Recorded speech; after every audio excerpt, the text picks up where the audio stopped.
നമസ്കാരം. എല്ലാ പണിക്കും അതിൻ്റെതായ ബുദ്ധിമുട്ടുണ്ട്. നമ്മുടെ ഈ പറഞ്ഞ പോലെ കടലിൽ കാറ്റും കോളും വരുമ്പോഴുള്ള അവസ്ഥ എന്താണെന്നുള്ളത് കണ്ടിട്ടുണ്ട്. പല ചില വീഡിയോസിനകത്ത് ഞാൻ കാണിച്ചിട്ടുണ്ട്. പക്ഷേ അതെ, രാവിലെ തന്നെ നല്ല അടിപൊളി കാറ്റും കോളും കിട്ടിയിട്ട് നമ്മുടെ വല പിടിച്ച് കയറ്റണ ഒരു കാഴ്ച ഉണ്ട് കാണണം. കാറ്റ് വരുമ്പോൾ എന്ന് വെച്ച് കഴിഞ്ഞാൽ ബോട്ട് നമ്മൾ പിടിച്ചു കൊടുത്ത് പോലെ കറങ്ങി കളിക്കും. അതുപോലെ വല പിടിക്കാനൊക്കെ ബുദ്ധിമുട്ടായിരിക്കും. അപ്പോൾ ആ ഒരു കാഴ്ചയും കാര്യങ്ങളും നമുക്ക് കണ്ടേച്ചും വരെ നേരെ നമുക്ക് വീഡിയോയിലേക്ക് കിടക്കാം. വാ. രാവിലെ 9 മണിയായപ്പോഴേക്കും വല പിടിക്കാനായിട്ട് തുടങ്ങി. അപ്പോഴേക്കും കാറ്റും മഴയൊക്കെ വന്ന് അത്യാവശ്യം നല്ല രീതിയിലുള്ള കാറ്റുണ്ട്. പക്ഷേ ഇതിൽ എത്രത്തോളം ക്ലിയർ ആവണ്ടെന്ന് എനിക്കറിയില്ല കേട്ടോ. അപ്പോൾ എല്ലാവരും കോട്ടൊക്കെ ഇട്ടാണ് നിൽക്കുന്നത്. അപ്പോൾ ഈ കടലിൽ മഴ പെയ്ത് കഴിഞ്ഞാൽ നമുക്ക് വിഷയമില്ല. കാറ്റ് വന്നു കഴിഞ്ഞാൽ കടലിൻ്റെ സ്വഭാവമേ മാറിപ്പോവും. എല്ലാ പണിക്കും അതിൻ്റേതായ കഷ്ടപ്പാടുണ്ട്. കരയിൽ നിൽക്കുകയാണെന്നുണ്ടെങ്കിൽ നമുക്ക് എന്ത് പണിയും ചെയ്യാനായിട്ട് സ്റ്റേബിളായിട്ട് നിൽക്കാൻ പറ്റും. പക്ഷേ കടലിലാണെന്നുണ്ടെങ്കിൽ നമുക്ക് സ്റ്റേബിളായിട്ട് നിൽക്കാൻ പറ്റില്ല. അങ്ങോട്ടും ഇങ്ങോട്ടും കിടന്നുള്ള ഒരു ആട്ടോ ഒരുക്കോട്ടെ. അപ്പോൾ നമ്മുടെ ബോർഡ് കയറി വരുന്നൊരു കാഴ്ചയാണ് ഈ കാണുന്ന. ബാക്കിയുള്ള കാഴ്ചകൾ തുടർന്ന് കാണാട്ടോ.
കാറ്റുള്ളതിൻ്റെ പേരിൽ നമുക്ക് ബോട്ട് വിചാരിച്ചു കൊടുത്തിക്കൂല, ഇങ്ങനെ കിടന്ന് കറങ്ങി കളിക്കും. അപ്പോൾ ബാക്കിൽ വല പിടിക്കുന്നതനുസരിച്ച് നമ്മുടെ ചേട്ടന്മാർ ബോട്ട് എങ്ങോട്ടാണ് തിരിയേണ്ടതെന്നുള്ള നിർദ്ദേശം കൊടുത്തുകൊണ്ടിരിക്കുന്നുണ്ട് ഈ കാണണം.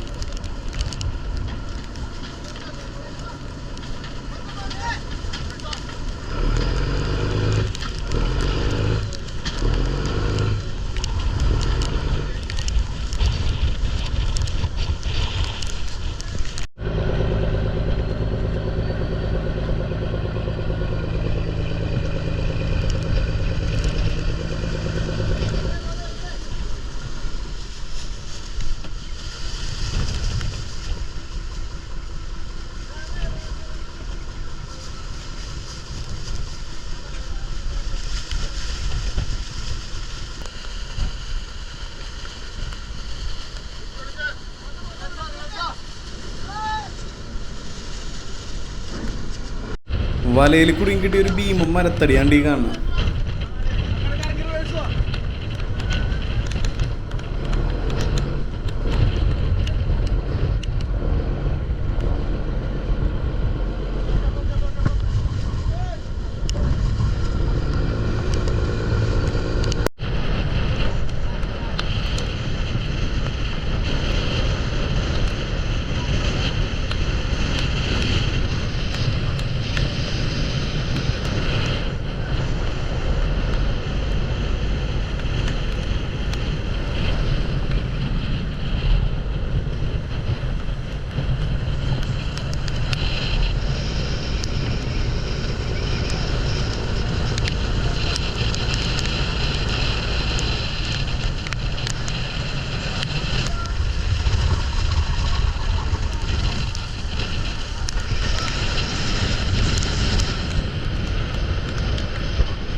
അങ്ങനെ വലയെല്ലാം വലിച്ച് നമ്മൾ കയറ്റി. അടുത്ത് നമ്മുടെ കോടൻ്റെ ഉണ്ട്. കോടൻ്റെ കടലിൽ കിടക്കുകയാണ്. കോടൻ്റെ ഉള്ളായിരിക്കുള്ളൂ ഫുള്ള് ചരക്കുണ്ടാവണം. കോടൻ്റെ എന്ന് പറഞ്ഞു കഴിഞ്ഞാൽ മൂടുവലയെന്ന് പറയും. കോടൻ്റെ നമ്മൾ കപ്പി വെച്ചാണ്ട കയറ്റണത്. കപ്പിയിൽ കൊളുത്തിയിട്ടാണ് കോടൻ്റെ നമ്മുടെ ബോട്ടിലേക്ക് കയറ്റുന്നത്.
പാമ്പ് പോലെ ഈ കിടന്ന് പിടക്കണതാണ് നമ്മുടെ ആരൽ എന്ന് പറയുന്ന ഒന്നാണ്ട. ഈൽ ഫിഷിൻ്റെ വിഭാഗത്തിൽപ്പെട്ട ഒന്നാണ് ഇത്. പട്ടി കടിക്കണ പോലെ കടിക്കും. നല്ല അത്യാവശ്യം നല്ല മൂർച്ചുള്ള പല്ലുകളാണ് ഇതിന്. അപ്പോൾ നമ്മൾ വല പൊട്ടിക്കുമ്പോൾ സൂക്ഷിച്ചെന്നില്ലെങ്കിൽ ചിലപ്പോൾ ഇതിൻ്റെ കടി കിട്ടാനായിട്ടുള്ള സാധ്യത ഉണ്ട്. അതിന് നമുക്ക് ആവശ്യമില്ലാത്തതിൻ്റെ മേലിൽ തിരിച്ചു നേരെ കടലിലേക്ക് തന്നെ കളയുന്ന ഒരു കാഴ്ചയാണ് ഈ കാണുന്നത്. ചെറുതായതുകൊണ്ടാണ് നമ്മൾ കളയണത്. വലുതാണെന്നുണ്ടെങ്കിൽ നമ്മൾ എടുക്കോട്ടെ, ഇതിനെ കഴിക്കുകയൊക്കെ ചെയ്യും. അതുപോലെ നമുക്ക് കുറേ കിളിമീൻ കിട്ടിയിട്ടുണ്ട്. പിന്നെ നമ്മുടെ ഈ പറഞ്ഞ പോലെ കണവ അങ്ങനത്തെ കുറച്ച് മീനുകളാണ്ട് കിട്ടിയേക്കണത്. സ്ലോ വലയുണ്ട് നമ്മിട്ട്. സ്ലോ വലയെന്ന് വെച്ച് കഴിഞ്ഞാൽ പയ്യെ വലിച്ചു വരുള്ളൂ. ഏകദേശം 3-4 മണിക്കൂർ കഴിഞ്ഞാൽ നമ്മൾ വല എടുക്കുള്ളൂ. കിട്ടിയ മീനുകളെല്ലാം വാട്ടർ പമ്പിൽ നിന്ന് തന്നെ വെള്ളത്തിൽ നമ്മൾ ഒന്നും കൂടി ഒന്ന് കഴുകേണ്ട. ഇനി ഇത് കഴുകിയതിന് ശേഷമാണ് നമ്മൾ തിരിഞ്ഞിരിഞ്ഞ് ഓരോരോ ബോക്സിലേക്ക് ആക്കണത്. അപ്പോൾ രാവിലത്തെ കറിക്കുള്ള മീൻ നമ്മൾ ഈ പിടിച്ചതിൽ നിന്നാണ് എടുക്കണം. കിളിമീനാണ് എടുക്കണം. അപ്പോൾ അതേ ചോറ് ഇവിടെ നമ്മൾ നേരത്തെ റെഡിയാക്കി വെക്കും. 22 ലിറ്ററിൻ്റെ കുക്കറിലാണ് നമുക്ക് 14 പേർക്കുള്ള ചോറ് ഇവിടെ റെഡിയാവുന്നത്. അപ്പോൾ ഇനി ഇത് ഊറ്റണം. അപ്പോഴേക്കും നമ്മുടെ കറി മീൻ കട്ട് ചെയ്ത് ക്ലീനാക്കി കറി വെക്കോട്ടെ. അപ്പോൾ തൊട്ടടുത്ത് ഗ്രൗണ്ടിൽ ഇഷ്ടംപോലെ ബോട്ടുകൾ ഇങ്ങനെ ഇടന്ന് വലിച്ചുകൊണ്ടിരിക്കുന്നുണ്ട്.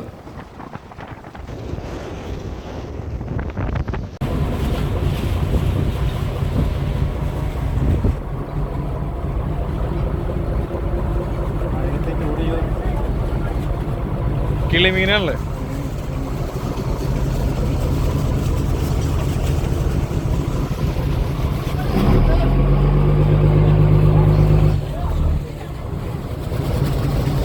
ഈ ഗ്രൗണ്ടിൽ മീൻ കിട്ടുന്നതിൻ്റെ പേരിൽ നമ്മൾ വീണ്ടും വലയിട്ടുണ്ട്.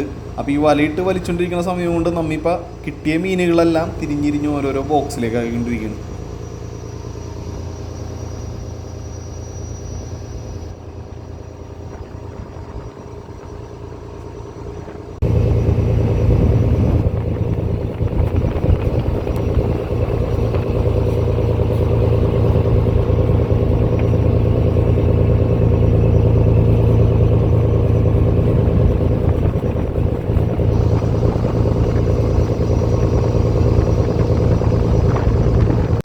നമ്മുടെ ബോട്ടിലെ സ്രാങ്കാണ് കേട്ടോ. സ്രാങ്കിൻ്റെ പേര് സേവിയർ എന്നാണ്. സ്രാങ്ക് എന്താണെന്ന് പലരും ചോദിക്കാറുണ്ട്. നമ്മുടെ ഷിപ്പിൽ ക്യാപ്റ്റൻ എങ്ങനെയാണ് അതുപോലെയാണ് ബോട്ടിലെ സ്രാങ്ക് എന്ന് പറഞ്ഞു കഴിഞ്ഞാൽ. വല എവിടെ ഇടണം, അതുപോലെ കടലിലേക്ക് ബോട്ട് പോകുന്നു കഴിഞ്ഞാൽ ബോട്ടിൻ്റെയും പണിക്കാരുടെയും എല്ലാം ഉത്തരവാദിത്തം സ്രാങ്കിൻ്റെ തലയിലാണ്. അപ്പോൾ അത്യാവശ്യം റിസ്ക് കയറിയൊരു പണിയാണ്. അതുമാത്രമല്ല സ്രാങ്കിന് ഡബിൾ ബാറ്റ് ചെയ്യണ്. നമുക്കിപ്പോൾ ഒരാൾക്ക് പണിക്കാരന് 500 രൂപയാണ് ഒരു ദിവസം ബാറ്റ് ചെയ്യുന്നുണ്ടെങ്കിൽ സ്രാങ്കിന് 1000 രൂപ കിട്ടും. അതനുസരിച്ചുള്ള പണിയും ഉണ്ട് കേട്ടോ. അപ്പോൾ അതേ തൊട്ടടുത്തേക്കൂടി ഒരു ബോട്ട് പോകുന്നൊരു കാഴ്ചയുണ്ട് ഈ കാണണം.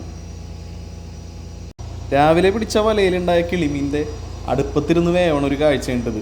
സത്യം പറഞ്ഞു കഴിഞ്ഞാൽ ബോട്ടിലെ കറിയുടെ ടേസ്റ്റ് എന്ന് പറഞ്ഞാൽ അതൊരു വേറെ ലെവലാണ്. അത് ബോട്ടിൽ പോയവർക്ക് മനസ്സിലാവും ആ ഒരു കറിയുടെ രുചി എന്ന് പറഞ്ഞാൽ. ഒരു ഹോട്ടലിലും നമുക്ക് ആ ഒരു രുചി കിട്ടൂല.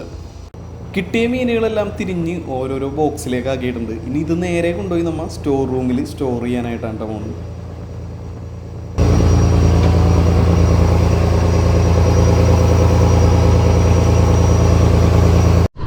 മീനെല്ലാം തിരിഞ്ഞു കഴിഞ്ഞ് വാട്ടർ പമ്പിൽ തന്നെ എല്ലാവരും ശരീരമൊക്കെ ഒന്ന് കഴുകുകയാണ്. അപ്പോൾ ആ കാറ്റിൻ്റെ ശക്തി ഒന്ന് ഞാൻ ചെറുതായിട്ടൊന്ന് കാണിച്ചു തരട്ടെ. കണ്ട ഒരു കാറ്റിൻ്റെ ശക്തിയൊക്കെ വെള്ളം ഇങ്ങനെ ഒഴിച്ചിട്ട് തിരിഞ്ഞു പോകണണ്ട.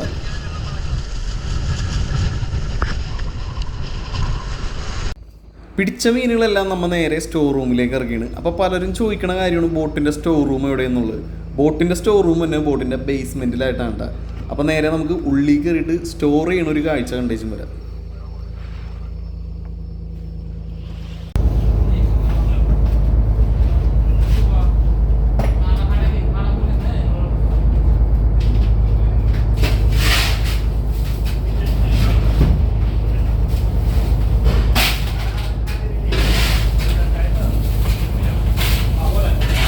ബോട്ടിൻ്റെ ബേസ്മെൻറ്റിലുള്ള സ്റ്റോർ റൂമാണ് ഈ കാണുന്നത്. ഓരോരോ കള്ളികളായിട്ട് തിരിച്ചിട്ടുണ്ട്. ആ കള്ളികളിൽ നമുക്ക് ഓരോരോ മീനുകളായിട്ട് ഇടാട്ടെ. അപ്പോൾ നേരെ നമ്മൾ മീൻ എടുത്തിട്ട് ഇനി ഐസ് ചെയ്യലാണ് അടുത്ത പരിപാടി എന്ന് വെച്ച് കഴിഞ്ഞാൽ. 300-400 ബ്ലോക്ക് ഐസോളം നമ്മൾ കടലിൽ പോകുമ്പോൾ കൊണ്ടുപോകും. 5-10 ദിവസം കിടക്കണതിൻ്റെ പേരിൽ നമുക്ക് ഇത്രയും ഐസ് വേണ്ടി വരും കേട്ടോ. അപ്പോൾ ഐസ് കട്ട പിടിച്ചിരിക്കുള്ളൂ. അതിങ്ങനെ കുത്തിപ്പൊളിച്ച് അടിയിലേക്ക് ഇട്ട് പിന്നെ നമ്മുടെ ഷവ്വലിൽ ഇങ്ങനെ അടിച്ചടിച്ചടിച്ച് ചെറിയ ചെറിയ കഷ്ണങ്ങളാക്കും. ചെറിയ കഷ്ണങ്ങളാക്കിയിട്ട് കൊട്ടയിലേക്ക് നേരെ കോരിയിട്ടിട്ടാണ് നമ്മൾ നേരെ മീനിൻ്റെ മുകളിലേക്ക് ഐസ് ചെയ്യുന്നത്.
സ്റ്റോർ റൂമിൽ ഐസെല്ലാം ചെയ്ത് കഴിഞ്ഞപ്പോഴേക്കും മേളിൽ ചെന്നപ്പോഴേക്കും നമുക്ക് കഴിക്കാനായിട്ടുള്ള ഭക്ഷണം ഇവിടെ റെഡി ആയിട്ടുണ്ടായിട്ട്.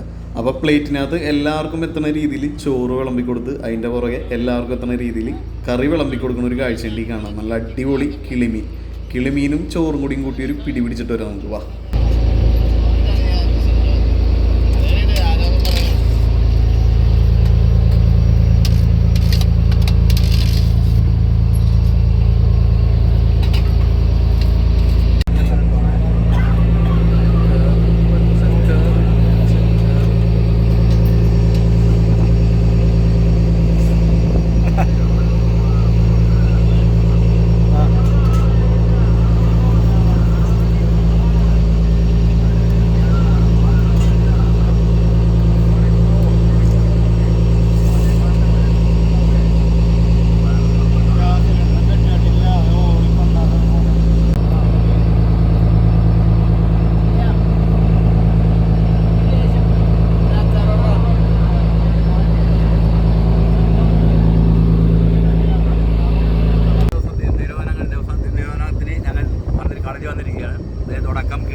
കിളിമീനാണ് കറി.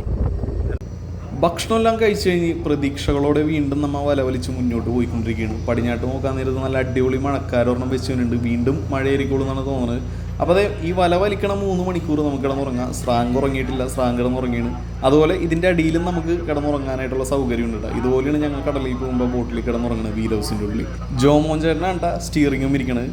അപ്പോൾ വീണ്ടും ഒരു കിടിലൻ എപ്പിസോഡായിട്ട് നമുക്ക് കാണാം. അപ്പോൾ ഈ ഒരു വീഡിയോ നിങ്ങൾക്ക് ഇഷ്ടപ്പെട്ട് കഴിഞ്ഞാൽ നിങ്ങളുടെ അഭിപ്രായങ്ങൾ കമൻറ്റ് ചെയ്യുക, ലൈക്ക് ചെയ്യുക, ഷെയർ ചെയ്യുക. ചാനൽ ഇഷ്ടപ്പെട്ട് കഴിഞ്ഞാൽ സബ്സ്ക്രൈബ് ചെയ്യുക. വീണ്ടും കടൽ കാഴ്ചകളായിട്ട് നമുക്ക് കാണാം. അതുവരെയും ടാറ്റ.